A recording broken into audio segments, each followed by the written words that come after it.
जय हिंद दोस्तों, focus study with अभी पे आपका बहुत बहुत स्वागत है। तो भाई मॉडल सेट 4 मैथ का आज हम लोग देखने वाले हैं।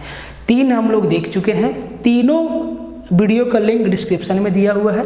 आप वहाँ से पहले तीनों मॉडल सेट देखिए, उसके बाद आप चौथा वाला पे हाथ लगाइएगा, ठीक है। अगर आपने अभी तक नहीं देखा है तो तीनों को जाके देखिए और शुरुआत से देखिए। उसके अलावा 30 हम लोग सेट लगा चुके हैं, उसका भी लिंक दिया हुआ है।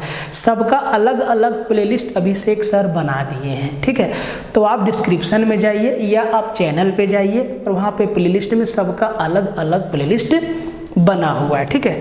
तो आज हम लोग मैथ वाला देखने वाले हैं। अच्छा, आप लोग को रूटीन बताना है। देखिए, मंडे, ट्यूसडे, वेडनेसडे 3 दिन मैथ का मॉडल सेट चलेगा, ठीक है। थर्सडे और फ्राइडे 2 दिन रीजनिंग का मॉडल सेट चलेगा। बाकी आपका हो गया सैटरडे और संडे, ये 2 दिन भी कुछ ना कुछ स्पेशल टॉपिक वाइज आपके लिए आएगा। तो एक भी दिन आपका खाली नहीं है, हर एक दिन हम लोग कुछ ना कुछ आपके लिए कर रहे हैं। और ये जो मॉडल सेट है ये बहुत ही कायदे का है। आप लोग पूरा एकदम आप पूरा प्रैक्टिस कर सकते हो। लगभग हर एक चैप्टर से हम सवाल डालने का कोशिश करते हैं, ठीक है। और याद रखिए, अभिषेक सर बहुत जल्दी आप लोग के लिए इसी तरीका का मॉडल सेट लेके आने वाले हैं साइंस का, और साथ ही साथ जीके जीएस का भी वो कुछ सेट लेके आएंगे जहाँ पे आपका प्रैक्टिस एकदम तगड़ा हो जाएगा, ठीक है। देखिए, आप लोग जान रहे हैं कि हम लोग के पास साधन थोड़ा कम है। कम क्या है ही नहीं, तो हम लोग सारा काम मैन्युअली करते हैं। जैसे कि अभी हम लोग फुल लेंथ टेस्ट बना रहे हैं। ये जो फुल लेंथ टेस्ट सीरीज आने वाला है पेपर 3 का, तो अभी इस पे काम हम लोग कर रहे हैं। 20 सेट एकदम गर्दा वाला आएगा, रिलेवेंट, जैसे तैसे आंडू पांडू सवाल नहीं रहेगा। सवाल रहेगा एग्जाम के अकॉर्डिंग। ग्रेजुएट लेवल का एग्जाम देने चले हो, कायदे का मैथ नहीं बनेगा, कायदे का रीजनिंग नहीं बनेगा, जीएस का नॉलेज नहीं रहेगा, झारखंड का नॉलेज नहीं रहेगा, कंप्यूटर का नॉलेज रहेगा, रीजनिंग, तो कैसे होगा बताइए। लैंग्वेज पेपर आपको समझना होगा, तभी ना सिलेक्शन होगा भाई। आप देखिए, सब अलग अलग तरह का ज्ञान दे रहा है। कोई बोल रहा है कि इतना स्कोर कर लो सेफ हो जाएगा, इतना स्कोर कर लो सेफ हो जाएगा। 6 लाख पार हो गया, अभी तक फॉर्म भरा गया, ठीक है। तो कितना सेफ स्कोर होगा अभी थोड़े ना कहा जा सकता है भाई, है। हो सकता है सवाल को बहुत टफ कर दे, कुछ भी हो सकता है, बहुत आसान रख दे, बहुत तरीका हो सकता है, लेकिन आपको मैक्सिमम सवाल को बनाना होगा। कम से कम 80% से 90% आपको टारगेट करना होगा, तभी होगा, नहीं तो नहीं होगा, ठीक है। और जो आपका ऐप है फोकस स्टडी विद अभी, इस पे मैथ 299 में कंप्लीट अर्थमेटिक प्लस एडवांस एकदम कंप्लीट हो चुका है, आपके सामने परोस के रखा है।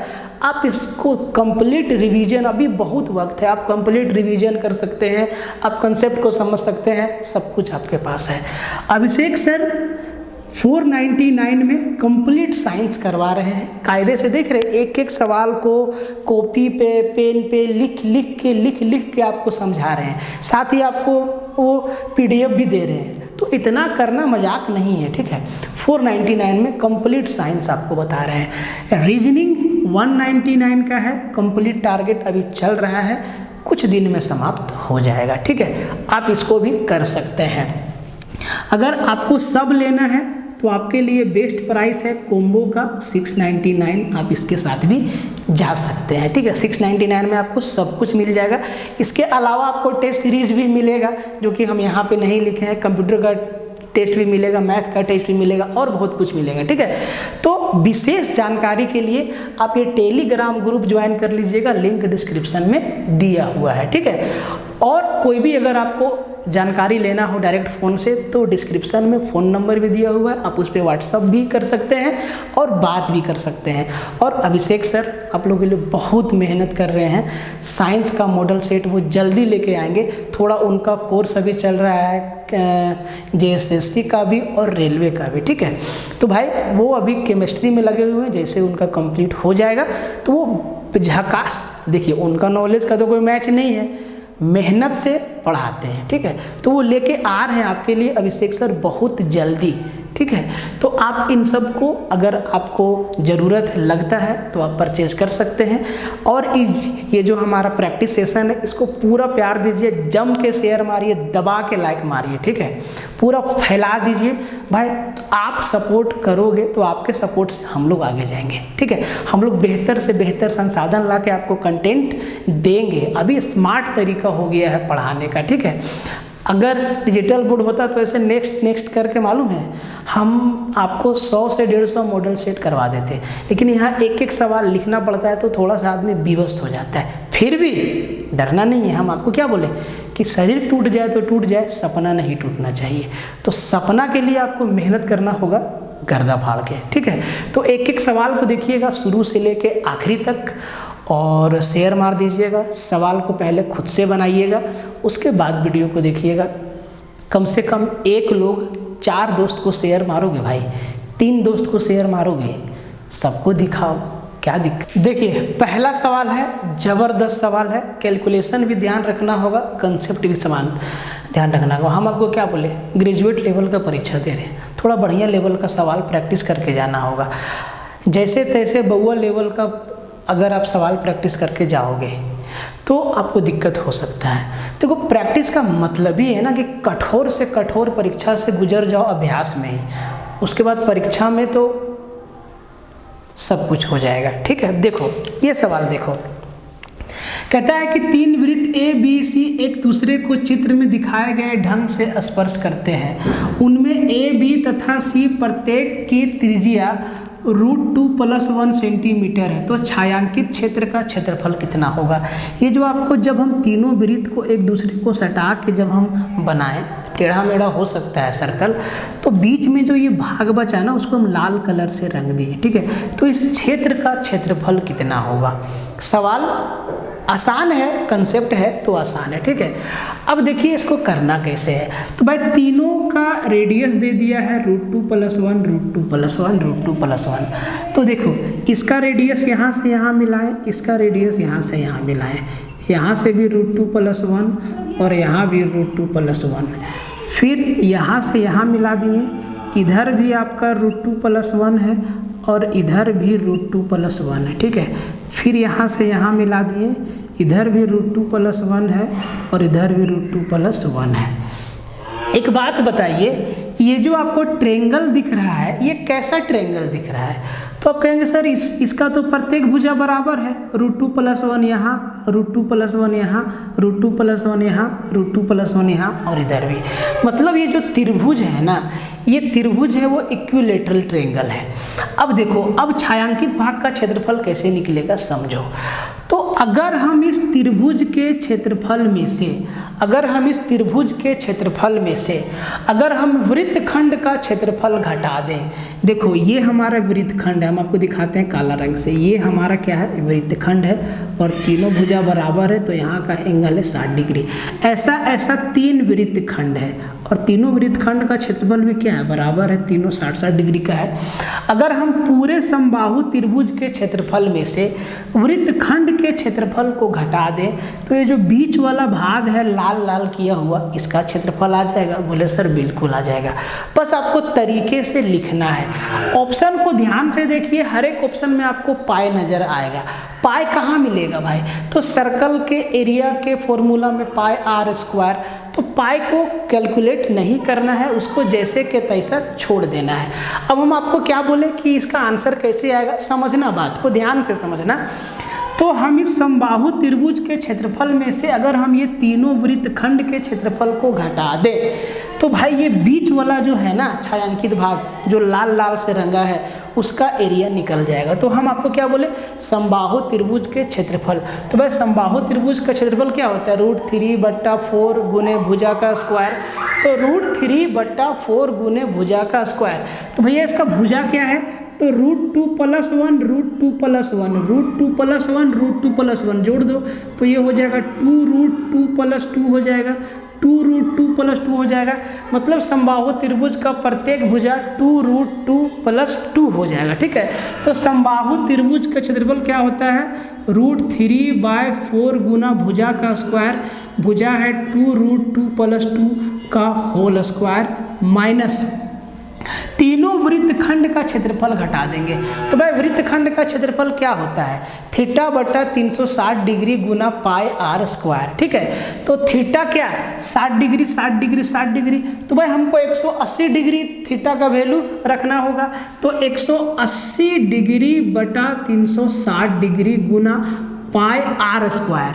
अब आर क्या है, तो भाई सर्कल का रेडियस कितना है, रूट टू प्लस 1, तो √2 + 1 का स्क्वायर। यही हो गया, यही मेरा क्या देगा, छायांकित भाग का क्षेत्रफल। अब कायदे से आपको आंसर कर देना है। देखो इसमें इसको घटाना है, तो जो भी वो कॉमन लिया होगा उसमें माइनस का साइन होगा।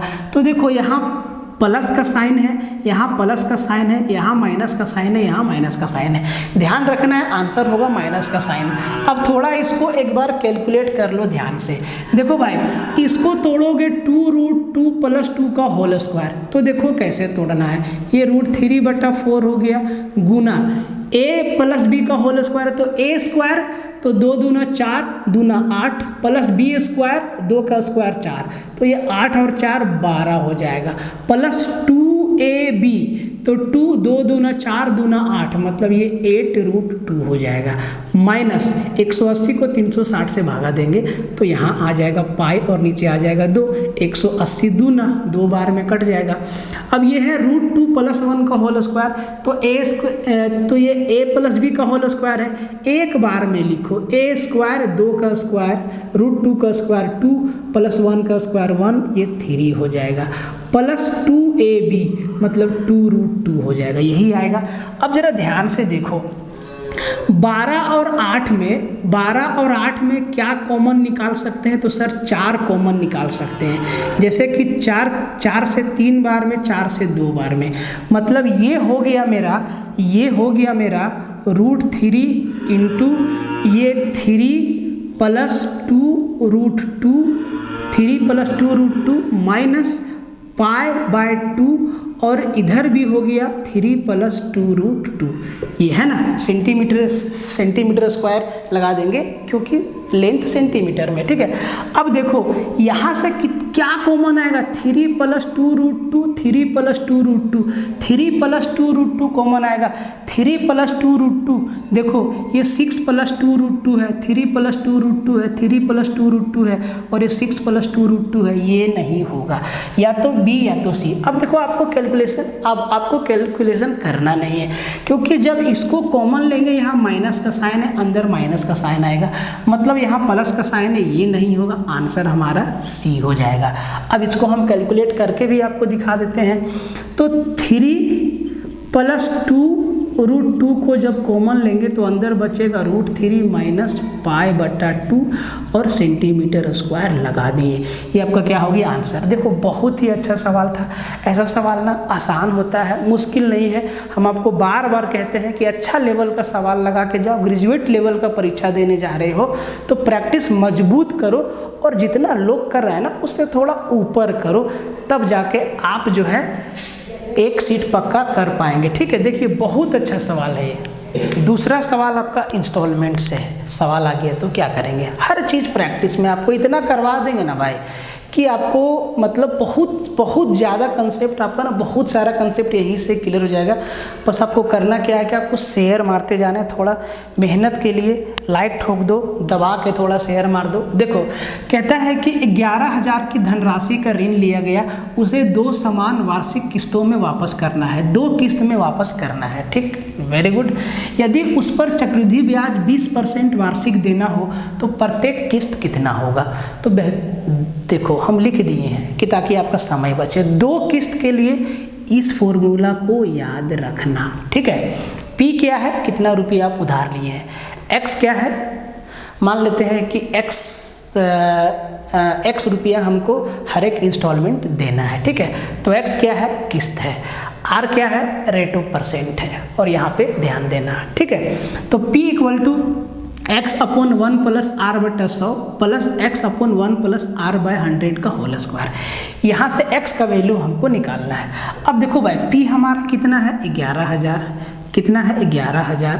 कैलकुलेशन अपने ऊपर रखना है, r के जगह पे क्या रखेंगे, 20 रखेंगे, 20% है, 20 रखेंगे, ठीक है। परसेंट के लिए 100 यहाँ दिया हुआ है, तो 20/100 मतलब 1/5, 1/5 प्लस 1 मतलब 6/5, ये हो जाएगा।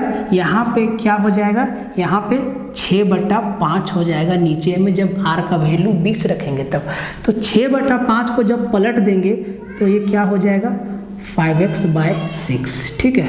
प्लस यहाँ पे भी होगा 5x, 5/6 यहाँ पे भी होगा 6/5, लेकिन 6/5 का स्क्वायर मतलब 36/25, और ये पलट जाएगा तो क्या हो जाएगा 25/36x।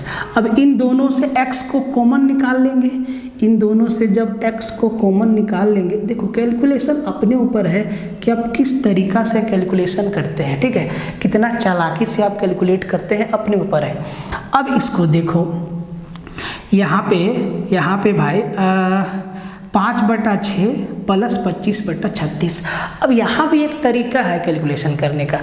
क्या हम इसको ऐसे लिख सकते हैं, देखो तो 5/6 गुना 5/6, बोले सर बिल्कुल लिख सकते हैं। तरीका समझना। अब 5/6 यहाँ से कॉमन लेंगे तो यहाँ बचेगा 1 प्लस 5/6, जब यहाँ पे कितना 1100 बराबर 5/6 यहाँ से कॉमन ले लिए तो अंदर बचेगा 1 प्लस 5/6, तो 1 प्लस 6/5 कितना 6 और 5 11/6 हो जाएगा, यही ना बचेगा। अब इसको कटम कुटाई कर दो, इधर x है रहने दो, तो 11 दूना 11 पचे 55 और 55 दूना 110, 20 बार में गया। और यहाँ पर अच्छा 11,000 है, सॉरी 11,000 है ना, 11,000 है यहाँ पे, तो यहाँ पे 200 बचेगा, ठीक है। और यहाँ 6 छके 36, 36 दूना 7200, x बराबर कितना आ गया 7200, मतलब प्रत्येक किस्त कितना का आएगा सर 7200 का आएगा। एकदम आसानी से कैलकुलेट करना। इसका एक तरीका और है, बताएंगे आपको, ठीक है, कि आप कैसे बिना कैलकुलेशन किए आंसर ठोक सकते हैं। अगला सेट में सवाल लेके आएंगे, ठीक है। तीसरा नंबर सवाल देखिए, कायदे का सवाल है, ठीक है। अगर इसमें x y लगाएं तो कैलकुलेशन लंबा जाएगा। लॉजिक लगाइए, पढ़ते हैं सवाल को। दो वस्तुओं के मूल्यों का अनुपात 3:4 है। यदि उनमें पहली वस्तु का मूल्य 10% बढ़ा दिया जाए और दूसरी वस्तु के मूल्य में 4 रुपया की वृद्धि कर दी जाए तो भी अनुपात यथावत रहता है। मतलब पहला वस्तु के दाम में 10% बढ़ा दे और दूसरा वस्तु के दाम में 4 रुपया बढ़ा दे, तब भी दोनों का रेशियो सेम रहता है, मतलब 3:4 रहता है। दूसरी वस्तु का आरंभिक मूल्य कितना है, दूसरी वस्तु का दाम कितना है, मतलब जो 4 अनुपात है ना, इसका ओरिजिनल वैल्यू क्या है। तो देखो ऑप्शन देखो 30, 40, 35, 10। सवाल हर एक सवाल एग्जाम में आया हुआ है, हमको अपने से बनाने का कोई शौक नहीं। बहुत बढ़िया सवाल पड़ा हुआ है जिसको पढ़ के आप कोई भी एग्जाम निकाल सकते हैं, ठीक है, मैथ के लिए।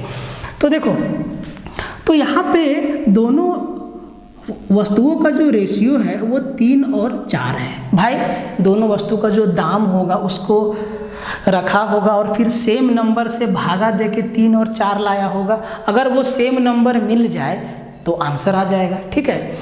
अब यहाँ पे हमको ऑप्शन 30 दिखा, 40 दिखा, ऑप्शन एग्जामिनर बड़ा हिसाब से देता है। 35 दिखा, 10 दिखा, तो मेरा ध्यान 30 और 40 पे गया क्योंकि इनका रेशियो 3:4 होता है और 3:4 है भी। अगर इनका दाम 30 रुपया और 40 रुपया है ओरिजिनल, ठीक है, तो पहली वस्तु में 10% बढ़ाएंगे तो 30 में 10 बढ़ाएंगे तो 3 बढ़ेगा, 33 पे जाएंगे, और इसमें 4 रुपया जोड़ेंगे तो 44 पे जाएंगे। अब इनका अनुपात देख लो, 11 तिया 33, 11 चौके 44, अनुपात तो सेम है, कुछ नहीं करना है, आंसर ठोक देना है 40, आंसर ठोक देना है 40। अब अगर बेसिक में जाओगे, तो बेसिक का तरीका बता देते हैं। तुम लोग बोलेगे कि वस्तु का दाम, एक वस्तु का दाम 3x है और दूसरा वस्तु का दाम 4x है, तो पहला वस्तु के दाम में 10% का वृद्धि, मतलब इसका 110%, और दूसरा वस्तु के दाम में 4 रुपया का वृद्धि, और अनुपात पहले जैसा सेम रहता है। तो इसको भी सोल्व करोगे ना भाई जी, तो आंसर आपका वही आएगा, आंसर आपका वही आएगा। लेकिन लॉजिक नाम का भी कोई चीज़ होता है, लगाओ लॉजिक 3:4, ऑप्शन तो यहाँ पे दिया हुआ है। अब 30-40 का है आया कि हमको यहाँ 4 का मल्टीपल देखना है। तो 4 का मल्टीपल कौन है? ना तो 10 है, ना तो 35 है, ना तो 30 है, 40 ही 4 का मल्टीपल है। 4 का 10 गुना है 40, मतलब 3 का 10 गुना होगा, मतलब ओरिजिनल दाम होगा 30 और 40, इनका अनुपात लगाया होगा 3:4, 0 काट के, मतलब 10 से भागा लगा दिया। तो ये चीज़ दिखना चाहिए, कटम कुटाई होना चाहिए, एलिमिनेट करना होगा ऑप्शन को। भाई जो भी ऑप्शन होगा 4 का मल्टीपल होगा। तो 4 का मल्टीपल कौन है? ना तो 10 है, ना तो 35 है, ना तो 30 है, 40 है। डायरेक्ट पेन भी नहीं लगाना है, ठीक। क्वेश्चन नंबर 4 और 5 लिखते लिखते हालत खराब हो जाता है, फिर भी आप लोग लाइक शेयर नहीं करते हैं, ठीक है। थोड़ा मार दो यार भाई के लिए, ठीक है। भगवान नौकरी दिला देगा, ठीक है। देखो कहता है कि एक रेलगाड़ी 60 किलोमीटर पर आवर की गति से चलकर एक प्लेटफॉर्म को 30 सेकंड में पार करती है। यदि उस रेलगाड़ी की लंबाई 200 मीटर हो तो प्लेटफॉर्म की लंबाई कितनी होगी? ध्यान दो, रेलगाड़ी जब 60 किलोमीटर पर आवर की स्पीड से 30 सेकंड तक चलती है तो वो प्लेटफॉर्म को पार कर जाती है।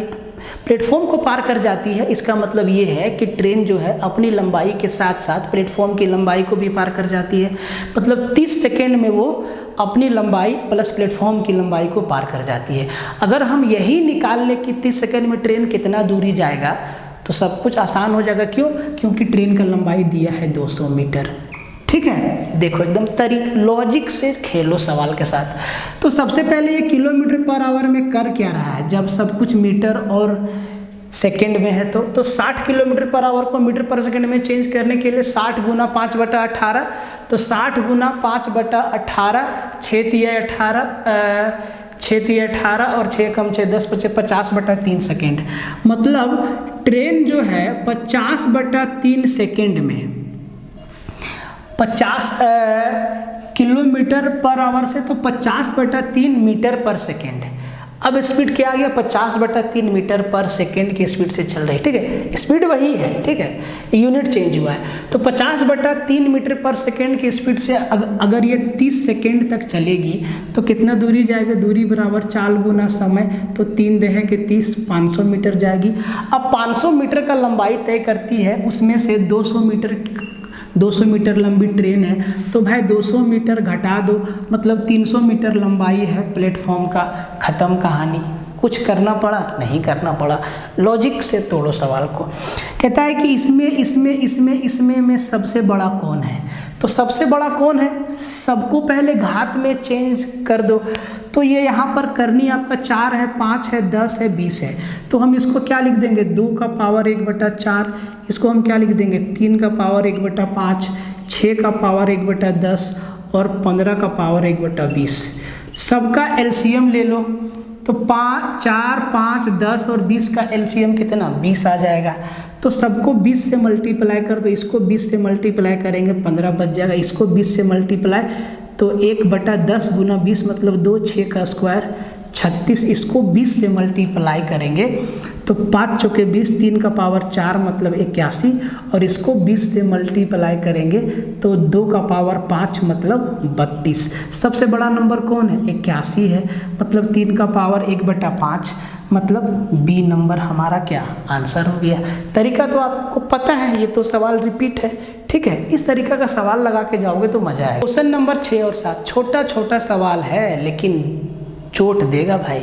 कहावत है ना, देखन में छोटा लागे घाव करे गंभीर। छोटा सवाल है। यदि x बराबर √2 + 1 अपन √2 - 1 तथा x - y बराबर 4√2 हो तो x² + y² का मान क्या होगा? एकदम आसान है। इसको देख लो, रूट के अंदर 400, रूट के अंदर 0.04, रूट के अंदर 0.000004 का मान क्या होगा? एकदम छोटू सा सवाल है, बनाइए, ठीक है। देखिए कैसे बनेगा। तो सबसे पहले इसको उठाते हैं। x का वैल्यू दिया हुआ √2 + 1 अपन √2 - 1 तथा x - y का वैल्यू है 4√2, तो x² + y² का वैल्यू क्या होगा? तो भाई इसके पास तो बाद में आएंगे, पहले इसको कंप्लीट कर लेना। अगर हम यहाँ डायरेक्टली x का वैल्यू यहाँ रखेंगे तो कैलकुलेशन वैसे भी लंबा पड़ेगा, तो इसको रेशनलाइज करना पड़ेगा। तो ऊपर नीचे √2 - 1 से मल्टीप्लाई करना होगा। तो जब ऊपर √2 + 1 से √2 + 1 से ऊपर नीचे मल्टीप्लाई करना होगा, तो ऊपर क्या हो जाएगा √2 + 1 का होल स्क्वायर। तो √2 + 1 का होल स्क्वायर मतलब √2 का स्क्वायर 2 + 1 का स्क्वायर 1, 3 + 2 √2 हो जाएगा। ऊपर एक बार में करना सीखो। नीचे क्या हो जाएगा a² - b², क्योंकि यहाँ √2 - 1 और √2 + 1, a - b × a + b, a² - b²। तो √2 का स्क्वायर 2 - 1 आएगा। नीचे का झमेला खत्म, ये आ गया x का वैल्यू। ठीक है, अब x - y दिया हुआ है 4√2, तो y का भी वैल्यू चाहिए हमको, y का भी वैल्यू चाहिए। तो अगर हम x का वैल्यू मतलब हम x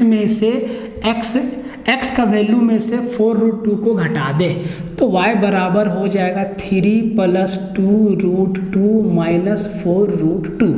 तो भाई मेरे क्या हो जाएगा, ये हो जाएगा 3 - 2√2 हो जाएगा, यही आ जाएगा y का वैल्यू। अब हमसे पूछा है x² + y²। देखना कहाँ कहाँ कंसेप्ट लगता है, समझना बात को। ठीक है, अब हमसे पूछा है x² + y²। तो x² मतलब 3 + √2 का स्क्वायर और y² मतलब 3 - 2√2 का स्क्वायर। ध्यान से देखो x² और y² का वैल्यू ये है। जब इनको जोड़ेंगे तो ये क्या दिखेगा, ये दिखेगा a + b का स्क्वायर और a - b का स्क्वायर, a + b का स्क्वायर और a - b का स्क्वायर। तो a + b का स्क्वायर प्लस a - b का स्क्वायर करते हैं, मतलब a + b का होल स्क्वायर और a - b के होल स्क्वायर को जोड़ते हैं, तो क्या रिजल्ट निकल के आता है 2 × a² - b²। तो 2 × a² मतलब 3 का स्क्वायर 9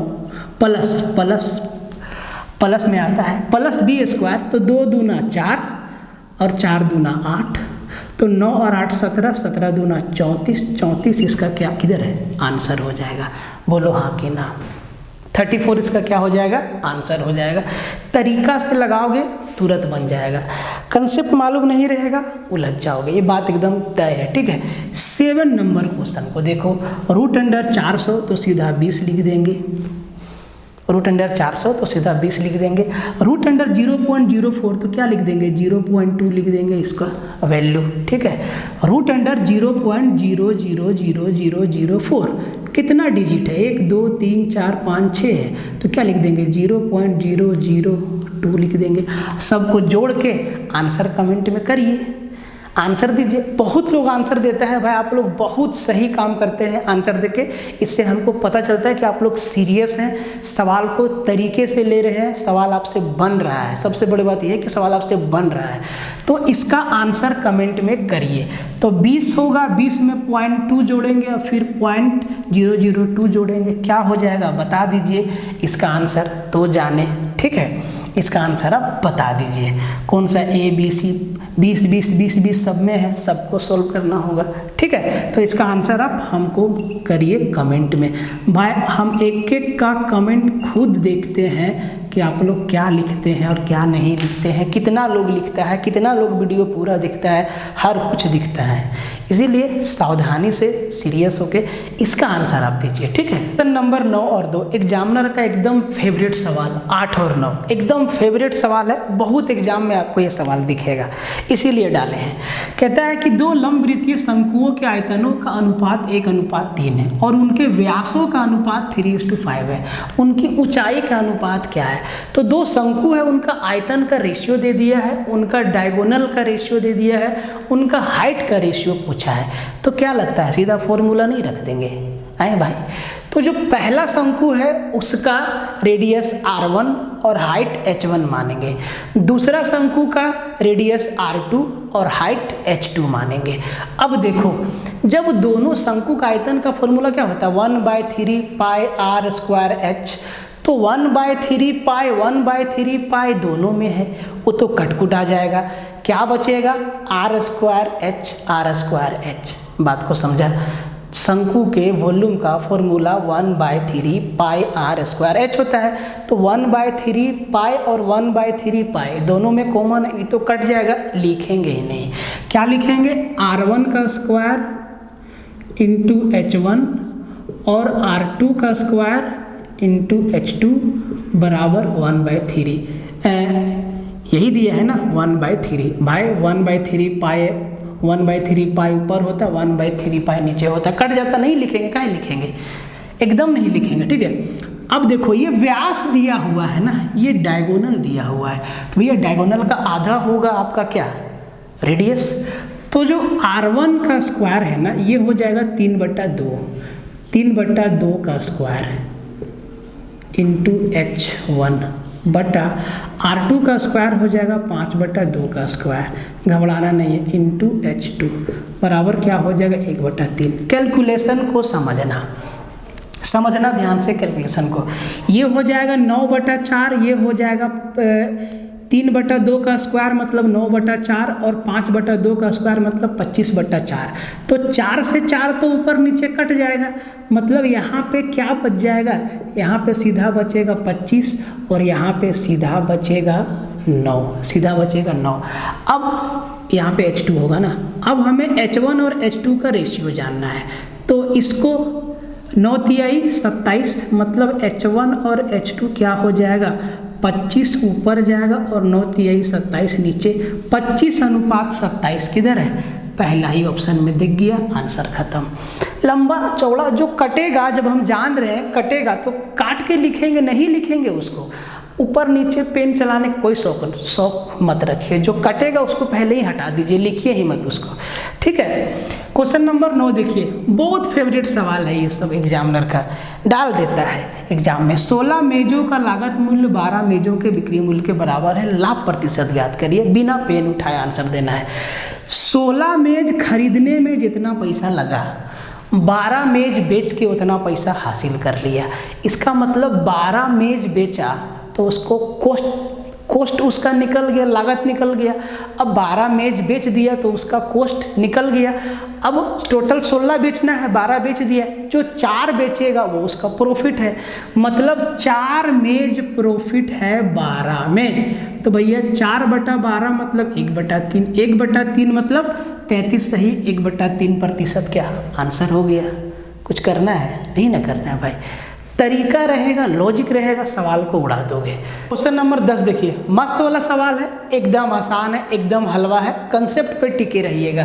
कहता है कि प्रतिदिन 8 घंटे कार्य करके 120 व्यक्ति 8 घंटे कार्य करके 120 व्यक्ति 162 मीटर लंबा, 12 मीटर चौड़ा और 2 मीटर गहरा नहर को 8 दिनों में खोद सकते हैं। तो प्रतिदिन 6 घंटे कार्य करके 729 मीटर लंबा, 10 मीटर चौड़ा और 3 मीटर गहरा नहर को 32 दिनों में खोदने के लिए कितने व्यक्ति लगेंगे। डाटा एक बार मिला लेते हैं भाई, डाटा एक बार मिला लेते हैं। 729 10 3 729 10 3 32 दिन में खोदना है तो कितना व्यक्ति लगेंगे, कैसे बनाओगे। M1D1 H1/W1 लगा दो और क्या। तो भैया M1D1 H1, तो भैया 120 आदमी है, 120 आदमी है, 8 दिन लेते हैं और 8 घंटा डेली काम करते हैं। और काम क्या करते हैं, 162 मीटर लंबा, 12 मीटर चौड़ा और 2 मीटर गहरा नहर को खोदते हैं। लंबाई गुना चौड़ाई गुना ऊंचाई, आयतन को ही तो खोदते हैं, तो ये नीचे ना हो जाएगा भाई। ये जो आपका काम है 162 गुना 12 गुना 2 बराबर M2D2 H2 लगा दीजिए, ठीक है। तो कितने व्यक्ति लगेंगे, तो भैया M2 व्यक्ति लगेंगे गुना 32 दिन लेते हैं और प्रतिदिन 6 घंटा काम करते हैं, बट्टा कितना है 729 गुना 10 गुना 3। कुछ नहीं करना है, आपको कैलकुलेशन करना है, कैलकुलेशन के सिवा और कुछ नहीं करना है। तो यहाँ से M2 का वैल्यू निकालना है। अब देखिए कटम कुटाई करिए एकदम सावधानी से, एकदम सावधानी से। देखो सबसे पहले तो भैया इसको 12 दूना 24 पच्चे 120, ठीक, कोई दिक्कत कोई समस्या नहीं। उसके बाद उसके बाद किसको किससे निपटा। देखो कैलकुलेशन में ना ध्यान देना होगा कि जल्दी से कैसे काटे। अब बात है 162 इधर है और 10 इधर है, 3 इधर है, 6 2 8 और देखो 3 से ये जा रहा है ना, 3 पच्चे 15 और 3 चौके 12। अब ये भी 9 से जाएगा और ये भी 9 से जाएगा। 9 से काटेंगे, 9 8 72, 9 9 81, 9 छके 54, ठीक है। 6 बचा। तो भैया अब देखो ऊपर से ऊपर कुछ कट रहा है बड़ा, तो 8 से कटेगा 4 बार में, ठीक है। और कुछ कट रहा है बड़ा काटने का कोशिश करिए, ठीक है। तो अब देखो इतना ही में हम निपटा देते हैं, बहुत कुछ है नहीं, ठीक है। इसको एक बार और काट लो, तो 3 दूना 6 और 3 से काट लो 27 बार में, 3 27 से 81। अब कुछ बचा, एक बार और इसको निपटा दो, 3 दूना 6 और 3 नवा 27। अब देखो क्रॉस मल्टीप्लाई कर दो, 9 पच्चे 45 और 4 दूना 8, ठीक है। 4 दूना 8 10, 2 से इसको भी निपटा ही देते हैं तो 5। तो ये आ जाएगा आपका 5 पच्चे 25 और इधर आ जाएगा 25 9 225 और ये कट जाएगा। 225 आदमी चाहिए भाई, 225 आदमी चाहिए और तब जाके नहर 32 दिन में कंप्लीट हो जाएगा, ठीक है। अब अपने हिसाब से कटम कुटाई कर लीजिएगा, बहुत बड़ा कैलकुलेशन नहीं है, ठीक है। ये बात आपको समझ आया। देखो क्वेश्चन नंबर 11, जिनका टारगेट ASO होगा ना, वो इस सब सवाल से टकराएगा और बना के फेंक देगा, उखाड़ के फेंक देगा। आप भी बनाइए, आप भी टारगेट करिए। कहता है कि यदि BC into B plus C plus CA into C plus A plus AB into A plus B plus AQ plus BQ plus CQ को A² plus B² plus C² से विभाजित किया जाए तो भागफल क्या आएगा, मतलब कितना बार में भागा जाएगा। 4 ऑप्शन आपके सामने है। ASO बनना है तो इसको ठोकना होगा, ठीक है। तो कैसे होगा भाई, देखो जरा एक बात ध्यान से देखो कि इस टर्म को ध्यान से देखो, BC into B plus C, CA into C plus A, AB into A plus B plus AQ plus BQ plus CQ को A² plus B² plus C² से भागा देना है तो कितना बार में जाएगा, भागफल क्या बचेगा, ठीक है भाई। कैसे होगा ये क्यों दिया है, ये इसीलिए दिया है ना, अभी बताते हैं। जरा इनको आप तोड़ो तो BC से B को मल्टीप्लाई करो तो ये हो जाएगा B² C प्लस BC से C को मल्टीप्लाई करो तो ये हो जाएगा C² B। इसी तरीक़ा से सब हो जाएगा, प्लस ये होगा C² A प्लस ये होगा A² C प्लस ये होगा A² B प्लस ये होगा B² C प्लस क्या है AQ plus BQ plus CQ, AQ plus BQ plus CQ। अब इनका ऐसा तांडव मचाओ, 3 का ऐसा पेयर बनाओ कि सबसे कुछ ना कुछ कॉमन आ सके। तो भाई देखो सब में सेम चीज़ होना चाहिए। अगर हमें अब इसके लिए काम करेगा A B और C, तो पहले AQ के साथ ऐसा 2 टर्म लेंगे जिसमें A होगा। तो AQ के साथ किसको लेंगे, देखो तो अगर हम आपको समझा दें डिटेल में तो हम इसको ऐसे लिख सकते हैं सजा के, AQ plus A² B plus A कहाँ है इसमें, नहीं इसमें नहीं है, किस में है A, इसमें, यहाँ प्लस है, प्लस A इसमें है, तो ये क्या हो जाएगा A² C। समझा रहे हैं आपको, समझिए, ठीक है, समझा रहे हैं, समझिए। प्लस इसी तरीक़ा से अगर हम BQ को सजा दें तो B² C ये वाला हो जाएगा और B कहाँ पे है, यहाँ पे है, plus plus plus plus plus B² C plus B² C plus CQ को अगर हम सजा दें तो कौन कौन सा बच गया, C² B plus C² A। ऐसा क्यों किया मालूम, अभी पता चल जाएगा। देखो 3 का टर्म बनेगा ऐसे, ध्यान से देखो। अब इन तीनों से कॉमन क्या आएगा, ए क्यू ए स्क्वायर कॉमन आएगा। यहाँ से कॉमन क्या आएगा, बी स्क्वायर। यहाँ से कॉमन क्या आएगा, सी स्क्वायर। अंदर क्या बचेगा, A plus B A plus B A plus B. अंदर क्या बचेगा, A plus B A plus B A plus B. तो भाई मेरे जब अंदर इधर जब हम कॉमन ले लेंगे A square plus B square plus C square, तो इधर क्या बच जाएगा, A plus B plus C बच जाएगा। अब इसी को ना भाग देना है A square plus B square plus C square से, तो यही ना भागफल बचेगा A plus B plus C. Option number A हमारा आंसर हो जाएगा।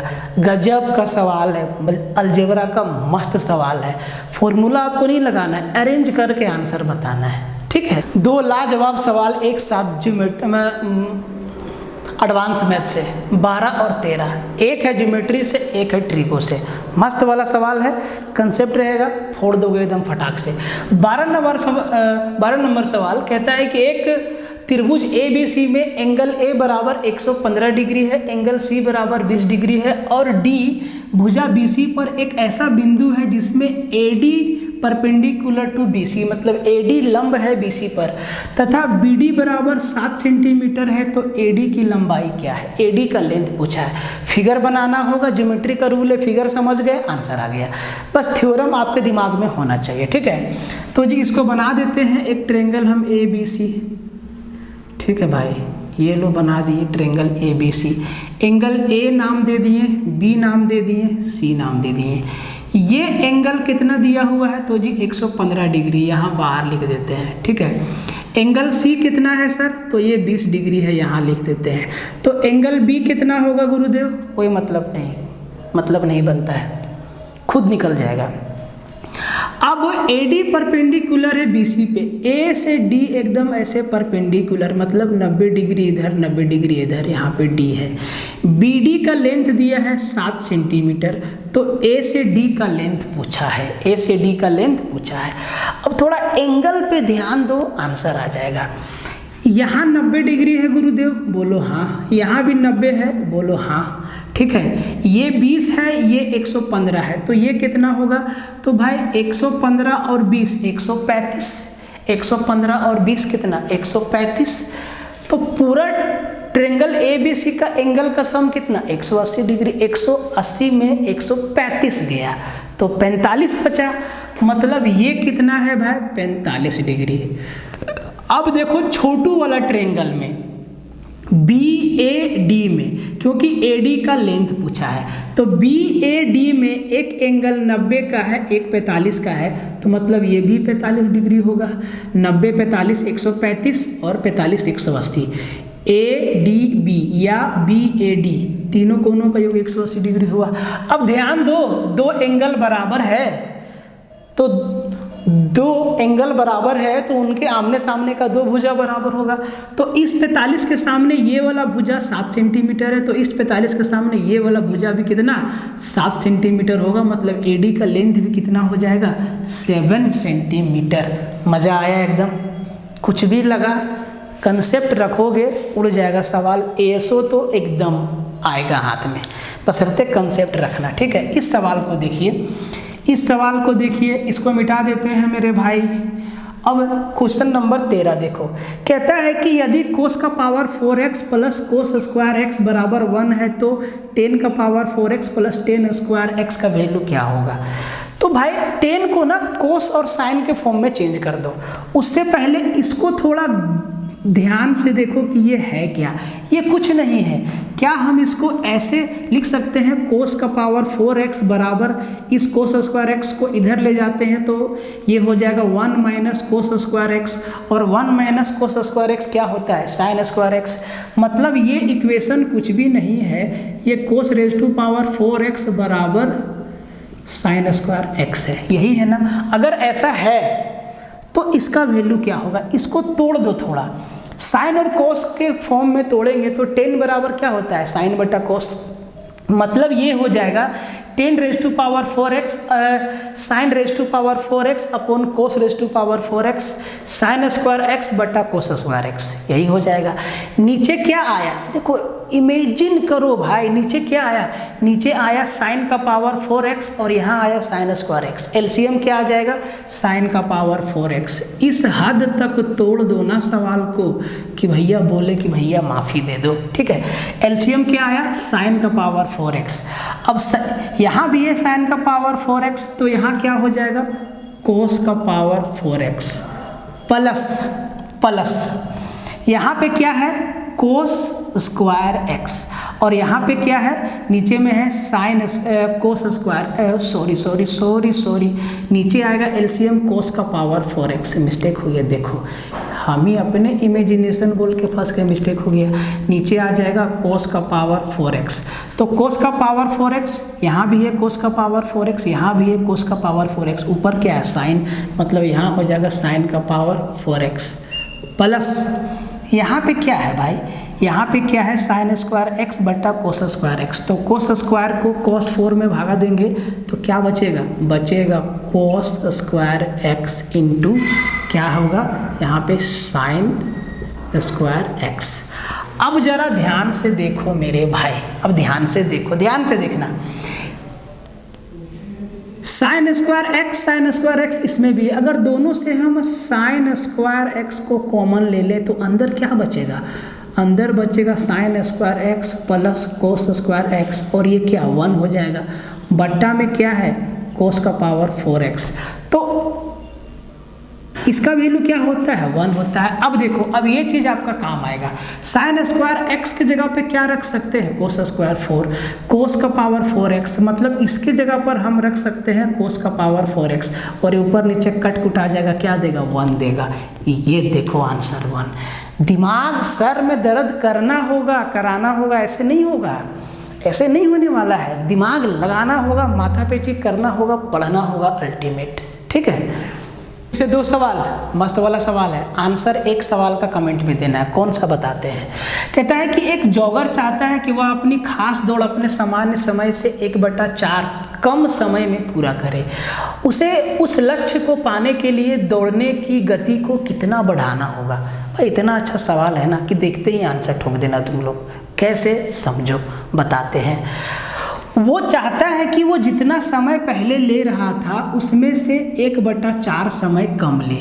मतलब अगर वो पहले 4 समय ले रहा था तो अब 1 कम लेगा, मतलब अब वो चाहता है कि वो समय ले 3/4। अब वो चाहता है कि हम इतना समय में दौड़ को पूरा करें। भाई अगर आपको कम समय लेना है कहीं जाने में तो स्पीड को बढ़ाना पड़ेगा, और टाइम और स्पीड एक दूसरे के रेसिप्रोकल होते हैं। अगर वो इस समय में दौड़ना चाहता है तो इसका उल्टा 4/3 उसको स्पीड करना होगा। पहले वो जितना स्पीड से दौड़ रहा था उस स्पीड को 4/3 से मल्टीप्लाई करना पड़ेगा। मतलब पहले 3 से दौड़ रहा था तो अब 4 से दौड़ेगा, 1 ज़्यादा, कितना में, 3 में, और 1/3 मतलब क्या, 33 से ही 1/3% उसको बढ़ाना होगा स्पीड को। ख़त्म हो गया सवाल। इतना ही करेगा भाई लोग, इतना भी नहीं करेगा। 1/4 समय कम लेगा, मतलब 3/4 लेगा। अगर वो समय 3/4 लेगा तो उसका उल्टा 4/3 स्पीड से चलेगा। 4/3 मतलब 3 से 1 ज़्यादा, मतलब 3 में 1 ज़्यादा, तो 1/3 कितना परसेंट, 33 से ही 1/3%। समझ आया मामला। 15 नंबर सवाल, sine square theta plus cos का पावर 4 थीटा का न्यूनतम मान, मिनिमम वैल्यू आप बता दीजिए कमेंट में। जिसका जवाब पहले आएगा भैया उसका नाम अगला सेट में हम बड़ा इज्जत से और तारीफ के साथ लेंगे। बता दीजिए इसका मिनिमम वैल्यू क्या होगा, एक एक का हम कमेंट देखेंगे। Sine square theta plus cos का पावर 4 थीटा का मिनिमम वैल्यू क्या होगा। ये सब छोटा छोटा, ये सब सवाल का कोई लेवल ही नहीं है, कोई लेवल नहीं है, सब बनाएगा। जिसको ट्रिगो का थोड़ा सा भी नॉलेज होगा सब बनाएगा। आप इसका आंसर दीजिए, ठीक है। तो और सवाल, मस्त सवाल है। कहता है कि 3 धनात्मक संख्याओं में से पहली तथा दूसरी का गुणनफल 42, दूसरी तथा तीसरी का 56 और तीसरी तथा पहली का गुणनफल 48 है। तीसरी संख्या क्या है, आराम से इसको लपेट दीजिए, आसान सवाल है। तो 3 धनात्मक संख्या मान लेते हैं, x y z है, x है y है और z है, 3 पॉजिटिव नंबर है। तो पहली और दूसरी का मतलब x गुना y बराबर कितना दिया है, 42 दिया है। अब इसको दो को प्राइम फैक्टर में तोड़ने का कोशिश करो, तो इसको हम क्या लिख सकते हैं, 6 सत्ते 42, ध्यान देना 6 सत्ते 42, या इसी को लिख सकते हैं 7 छक्के 42, ये भी हो सकता है, और 21 दूना 42 भी हो सकता है, ठीक है। दूसरी और तीसरी मतलब दूसरी y और तीसरी z का जो मल्टीप्लाई है वो 56 है, वो क्या है, 56 है। अब जरा ध्यान से देखो मेरे भाई, ध्यान से देखो, y और z का मल्टीप्लाई 56 है, यहाँ x और y का जो मल्टीप्लाई है वो 6 और 7 है। तो अगर हम 6 को 56 में भागा देंगे नहीं जाएगा, मतलब इसको हम लिख सकते हैं 7 गुना 8, 7 गुना 8। तो यही तो आंसर आ गया भाई। तीसरी संख्या क्या है, तो तीसरी संख्या 8 है, और क्या, तीसरी संख्या 8 है, और क्या 8 है, और क्या, और पहली और तीसरी मतलब x और z का मल्टीप्लाई 48 है। तो अगर ये 8 है तो ये 6 लेना पड़ेगा, मतलब 6 गुना 8 48, मतलब यही सही है, ठीक है। x 6 है, y 7 है, z 8 है, y 7 है, x 6 है और z 8 है। इस तरीक़ा से इसको कर दीजिएगा, सबसे अच्छा और लॉजिक यही है, ठीक है। नहीं तो अगर बेसिक से आपको जानना है, अगर बेसिक से जाना है मेरे भाई, तो xy का मल्टीप्लाई 42 है, yz का 56 है और zx का 48 है। सबको मल्टीप्लाई कर दो।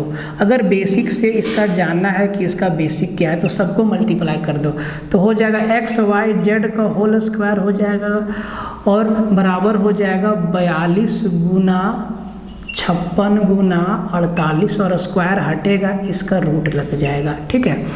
अब x y z का जो वैल्यू आएगा यहाँ से निकल के, उसमें से आप अगर x y को भाग लगाइएगा, मतलब 42 से भाग लगाइएगा तो भैया z निकल जाएगा आसानी से, ठीक है। अगर हम इसको yz से भागा दे दें, एक्स वाई से भागा दे देंगे, एक्स वाई से भागा दे देंगे, मतलब एक्स वाई कितना है 42 है, तो 42 से भागा दे देंगे तो हमारा जेड निकल जाएगा। ये आपका बेसिक है, लेकिन लॉजिक भी आप लगा सकते हैं, ठीक है। अगला सवाल देखिए 16 नंबर सवाल। तो 16 नंबर सवाल आपका कहता है गुरुदेव 16 नंबर कि वह बड़ी से बड़ी संख्या कौन सी है। जब बड़ी से बड़ी संख्या कौन सी है मतलब HCF निकालना होगा, जिससे 1356, 1868 और 2744 को भाग देने पर समान शेषफल बचता है, एक ही जैसा शेषफल बचता है। तो या तो आप इनका HCF निकाल लो डायरेक्ट, अगर कर सकते हो तो, नहीं तो तरीका बताते हैं, इनका डिफरेंस का HCF निकाल लो। जैसे कि 1868 में 1356 घटाओ, 1868 में 1356, 18 5 13 500 और 68 56 12, मतलब इनका अंतर 512, ठीक है। अब 2764 में 1868 घटाओ, तो भैया 2764 में 1868 जब तुम घटाओगे तो अगर यहाँ 64 यहाँ भी 64 रहता तो भैया 900 बचता, 4 और घटाना है तो 896 बचेगा, ठीक है। अब आप इसको भी घटा सकते हो, लेकिन इन दोनों का अंतर भी आप देख लो एक बार, ठीक है, इन दोनों का अंतर भी देख लो। तो भैया यहाँ बचेगा 4, यहाँ बचेगा 8 और यहाँ बचेगा 3, 384 का 384। अब आप इसका एक बड़ा से बड़ा मल्टीपल देख लो, तो आप देखेंगे 128 गुना 3 384, 28 3 84, मतलब इनका HCF क्या हो जाएगा, किधर है 128। ऐसे भी आप कर सकते हो, या तो फिर यहाँ अंतर जो एक नंबर यहाँ पे आएगा, इन दोनों का भी अंतर देख लीजिएगा और फिर आप इनका HCF देख लीजिएगा, तब भी आ जाएगा बात। लेकिन एक ही नंबर से हमारा काम चल जाता है अगर आप ध्यान। 3 सवाल कसम से बहुत पसीना आता है, बहुत मेहनत लगता है। तो आपका सवाल होगा सबसे पहले कि सर अभी तो आप 16 तक बताएं, यहाँ 18 काहे लिखे। तो भाई हम क्वेश्चन नंबर 15 15 2 बार लिख दिए, नंबर सेम लिख दिए, तो भाई एक बार तो नंबर आगे बढ़ेगा, ठीक है। तो फिर हम 15 16 जो कि 16 17 होना चाहिए, तो अब की बार 18 19 कर दिए, ठीक है। कहता है तो सबसे पहले इसी को निपटा लेते हैं कि दिए गए चित्र में ओ वृत्त का केंद्र है, कोण BOD 15 डिग्री है। देखो BOD ये छोटा वाला एंगल दिया है 15 डिग्री, EOA इधर वाला एंगल दिया है 85 डिग्री। तो पूछा है ECA मतलब ये पूरा एंगल C हमसे पूछा है कि ये कितना होगा। तो अगर आप AEC को एक ट्रायंगल देखते हैं तो उसमें ये वाला एंगल पूछा है, ना तो ये एंगल मालूम है ना तो ये एंगल मालूम है। अब देखो एंगल मालूम कैसे होगा, जरा ध्यान से देखो, ध्यान से देखना। क्या OA OE और OD, OA ये तो गोलमाल बन गया, OA नहीं, OA OE और OD सर्कल का रेडियस है, तो जी हाँ रेडियस है, तो भैया रेडियस तो बराबर होगा जी। तो ट्रायंगल AOE में OA बराबर EO है, मतलब ये दोनों बराबर है और ये भी बराबर है, तो इसके सामने का ये कोण और ये कोण दोनों बराबर हो जाएगा। बोलो हाँ बराबर हो जाएगा। अब एक बात और समझो, अगर ये 85 है और ये 15 है तो लाइन पे पूरा एंगल कितना बनता है, 180 डिग्री का। 85 15 100 मतलब ये एंगल 80 डिग्री का। अगर ये एंगल 80 डिग्री है तो ये और ये बराबर होगा, मतलब ये 50 और ये भी 50 होगा। ठीक है जी, समझ गए बात? तो सर जी समझ गए। अगर ये 50 है तो ये पूरा एंगल 100 होगा। बोलो हाँ समझ गए सर, ये पूरा एंगल 100 होगा। ठीक है, अगर ये एंगल 100 है और ये 15 है तो 100 और 115 कितना, 115 डिग्री। ट्रायंगल ODC में देखो ना भाई, ODC में 115, तो 180 में 115 गया तो कितना बचा बाबू, 180 में 115 गया तो कितना बचा, ठीक बनाया ना भाई। ये 85 है, BOD ये आपका 15 है और EOA 85 है, तो ये पूरा एंगल 180 का होगा। तो 85 और 15 100, ये 80 हो गया, तो यहाँ बचा 100, तो ये 50 180, ये 50 तो ये 100। ठीक है, अब ये 100 है और ये हमारा 15 डिग्री है, तो 115। तो ट्रायंगल DOC में देखो 100 प्लस 15 115, 180 में 115 घटा दो, कितना आ जाएगा भाई, तो 100 में 100 गया, 65 डिग्री आ जाएगा। 65 डिग्री हमारा क्या होगा, ECA ये वाला छोटा वाला एंगल। ठीक है, कहीं अगर कैलकुलेशन मिस्टेक होगा संभाल लेना। ठीक है, बहुत थक गए हैं, दिमाग काम नहीं कर रहा है, सुबह से पढ़ा रहे हैं। ठीक है भाई, अब आते हैं 18 नंबर सवाल। ये कहता है कि tan 27 डिग्री और cot tan 27 degree plus cot 63 degree upon tan 27 degree into tan 25 degree plus cos 65 degree. क्या आपको कॉम्प्लीमेंट्री एंगल का कंसेप्ट मालूम है? ठीक है, क्या हम ये अगर tan 27 डिग्री है और ये cot 63 डिग्री है, क्या दोनों को हम tan या cot में चेंज कर सकते हैं? तो जी बिल्कुल चेंज कर सकते हैं। हम cot 63 डिग्री बराबर tan 27 डिग्री करेंगे, क्योंकि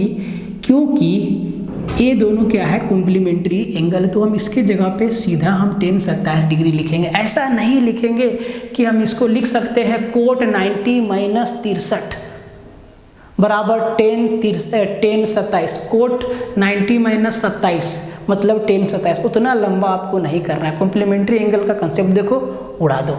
मतलब tan 27 टू tan 27 डिग्री होगा। ठीक है, अपॉन यहाँ तो tan 27 डिग्री है ही, तो ये तो भैया उड़िए जाएगा, tan 27 डिग्री उड़ जाएगा। और साइन इसको या तो साइन में या तो कोस में चेंज कर दो। तो अगर साइन में चेंज करोगे या कोस में चेंज करोगे, ऑप्शन देख लो। तो भैया कोसेक है, टेन है, साइन है, तो इसको साइन में चेंज करना होगा। तो कोस 65 को साइन 25 लिख सकते हैं, मतलब ये हो जाएगा 2 साइन 25 डिग्री सीधा। ठीक है, ये इससे गया 2/2 से 2 गया, तो 1 साइन 25 मतलब कोसेक 25 डिग्री आपका क्या हो जाएगा, आंसर हो जाएगा। 20 नंबर सर आपको बनाना है, सिंप्लीफिकेशन का सवाल है। ऐसा सवाल अगर घूम गया एग्जाम में तो आप बना लेंगे, नीचे से जोड़ते हुए पलटते हुए ऊपर की ओर जाना है, ठीक है। इसका भी आंसर आप कमेंट में करिएगा। आज आपको हम कितना होमवर्क दिए, 2-3 सवाल तो हो ही गया, ठीक है। तो ये था आपका आज का प्रैक्टिस सेशन। कहीं कुछ मिस्टेक हुआ होगा तो माफ़ करिएगा, क्योंकि थक गए हैं। कमेंट के माध्यम से या टेलीग्राम के माध्यम से इन्फॉर्म कर दीजिएगा, ठीक है। दिमाग एकदम काम नहीं कर रहा है, ठीक है। मिलते हैं अगले वीडियो में, तब तक के लिए